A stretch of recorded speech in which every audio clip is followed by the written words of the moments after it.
Kids.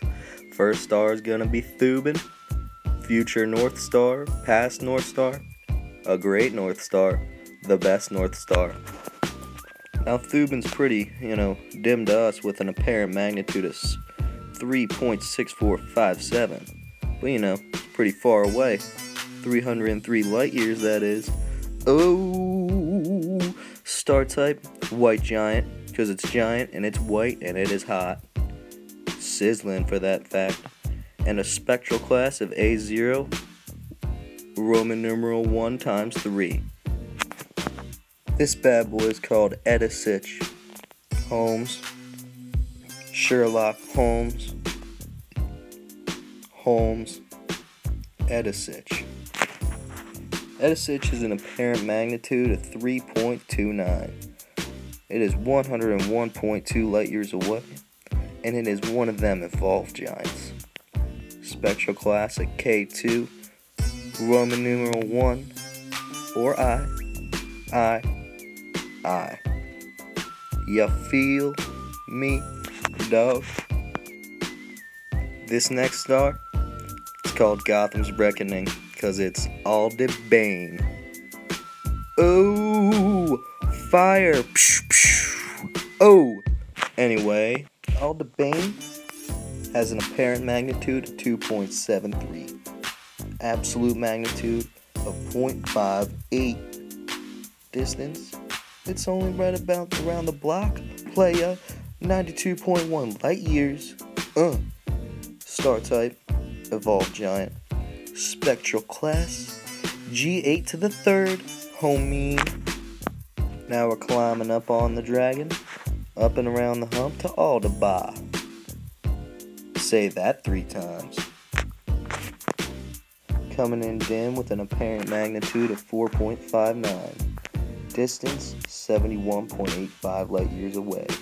It is a main sequence star and a spectral class. Well, spectral class is F5IV-V/F8V. Okay? And we're going up more yet to I'll taste fire, cause I'm a dragon. Ooh, spitting fire.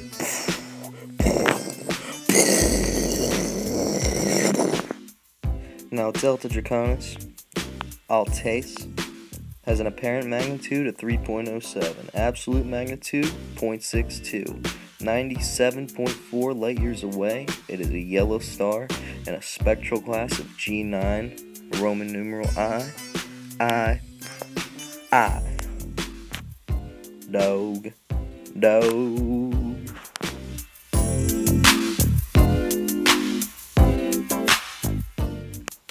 Sigma Draconis, Alsafi, apparent magnitude of 4.674 with an absolute magnitude of 5.87, distance 18.77 light years, star type, main sequence dwarf, spectral class G9V, Rob Schneider is Alsafi.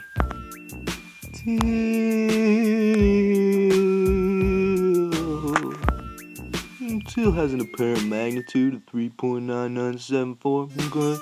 Absolute magnitude of 0.71, okay? Distance 148 light years, okay? Yellow giant and a G83 spectral class, okay? And we're all looking at the star in between Juza and Al-Wade. Okay, look at it. 'Cause it's called New Draconis. Apparent magnitude 4.88. 30.2 light years away, it is a double star with two different spectral classes, A6-V plus A4M. Did I mention you could also call it Kuma? It's a fun name, Kuma. Over to Eltanin. I always thought it was Eltanin in class, so I don't know if I was like spelling it wrong, or maybe it has two spellings, but that's what I thought, so it's kind of weird to see it being called Eltanin. Anyway, it has an apparent magnitude of 2.24, absolute magnitude of negative 1.93, plus or minus 0.07. It is 154.3 light years away. It is an evolved giant with a spectral class of K5 III. Okay.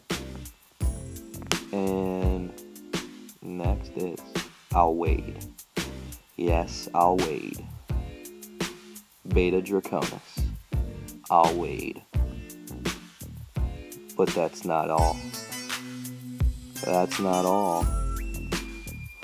Rastaban. Rastaban is an apparent magnitude of 2.79. It has an absolute magnitude of negative 2.28, so it's real bright while it's chilling out there in the distance. That distance is 380 light years. It is a yellow giant with a spectral class of G2LBLLA, or G2IBIIA. However you want to look at it, Rastaban doesn't care. Rastaban accepts all ways. And that's what we get into when we talk about our mythology.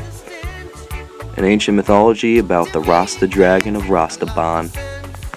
A very long time ago, while the planet was young, there was a dragon. But not just any dragon, the Rasta dragon of Rastaban. Before the white man spread into the western hemisphere, the people native to the land of Rastaban, which is now Jamaica, were actually very advanced. They lived as similar present-day Americans, except all they did all day was relax. Because every afternoon, a dragon that shined bright in many colors, such as green, yellow, and black, slithered around Rastaban on a Bob Marley longboard, spreading good vibes wherever he went.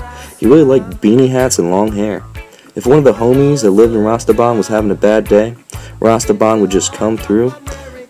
Anyway, but did I mention his name was Steve? It's Steve, not Steven, just Steve. He doesn't like to be called Steven. Anyway, the dragon would come through and just give off mass amounts of bellowing, intense, heated, good vibes. Now back to the Steve thing. A big question that I always get when I tell the story of the Rasta dragon of Rastaban is there more than one Rasta dragon? Because, you know, why would he need a name if there's just one Rasta dragon? The answer is nah. Steve's the one and only one Rasta dragon. The only reason people call him Steve is because when he's chilling with his homeboys, it's really annoying to say Rasta dragon or Rastaban every time someone wants to try to talk to him. I know what you may be thinking. Where'd Steve come from? Well, the answer is no one really knows. Steve can't even remember where he came from because Steve only really cares about relaxing and spreading good vibes. However, everyone everywhere knows Steve. Like, I mean everyone everywhere. You think Barack Obama's famous? You think Eminem's famous?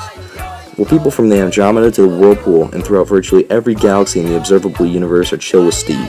The amazing thing about Steve is, his energy is concentrated into a group of stars in the sky that people refer to by Steve's middle name, Draco.